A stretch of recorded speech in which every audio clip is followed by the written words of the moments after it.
मित्रांनो, महाराष्ट्राचे निकाल लागताच शरद पवार यांच्या पायाखालची वाळू सरकलेली आहे. शरद पवार गटाला प्रचंड मोठा धक्का लागलेला आहे. आणि अजित पवार यांच्या बाबतीत तुम्हाला माहीतच नाही, अजित पवार असं वरून दाखवणार नाहीत, परंतु अजित पवार प्रचंड डिप्रेशनमध्ये गेलेले आहेत. आणि यापेक्षाही सगळ्यात भयानक गोष्ट म्हणजे जी महाराष्ट्राला माहीत असणं गरजेचं आहे, एकनाथ शिंदे दाखवणार नाहीत, परंतु एकनाथ शिंदे सुद्धा प्रचंड बॅकफुटवर गेलेले आहेत.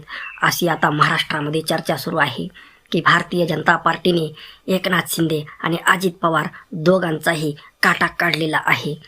MIMला ताकद देऊन भारतीय जनता पार्टीने महाराष्ट्राचा गायपट्टा गोबरपट्टा केलेला आहे. परंतु यामध्ये शरद पवार आणि अजित पवार बुश झालेले आहेत. उद्धव ठाकरे यांना मात्र हा धक्का नाही, कारण एवढे मोठे 60पेक्षा जास्त नगरसेवक जाऊन सुद्धा उद्धव ठाकरे यांनी ज्या पद्धतीने गड राखण्याचा प्रयत्न केलेला आहे, त्यामुळे उद्धव ठाकरेंना अपयश आलं असं म्हणता येणार नाही.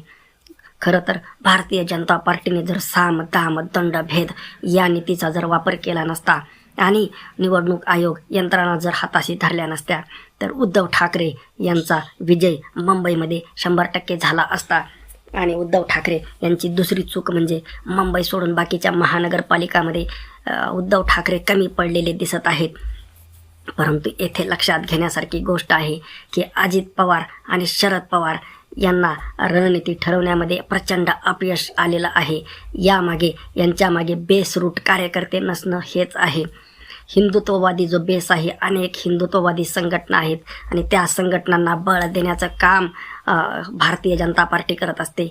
परंतु अशा कोणत्याही संघटना, फुले शाहू आंबेडकर यांना मानणाऱ्या ज्या संघटना आहेत, यांना बळ देण्याचं काम अजित पवार किंवा शरद पवार यांनी कधीही केलं नाही. आणि याचा हा परिणाम आहे की शरद पवार बुश झालेले आहेत, अजित पवार डुश झालेले आहेत. एकनाथ शिंदे वरून खुश दिसत असले तरीसुद्धा ते खुश नाहीत, कारण त्यांचा सुद्धा पत्ता कट करण्यामध्ये भारतीय जनता पार्टीला यश आलेलं आहे.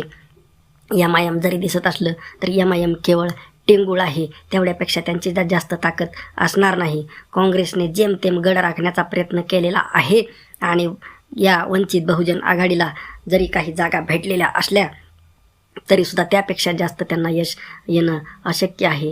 यामध्ये अजून थोडीफार वाढ होऊ शकते, परंतु एक मात्र निश्चित झालेलं आहे की वंचित बहुजन आघाडी आणि काँग्रेस हे दोघं जर मनापासून एकत्र आले तर एक सक्षम पर्याय उभा राहू शकतो, हे सुनिश्चित झालेलं आहे.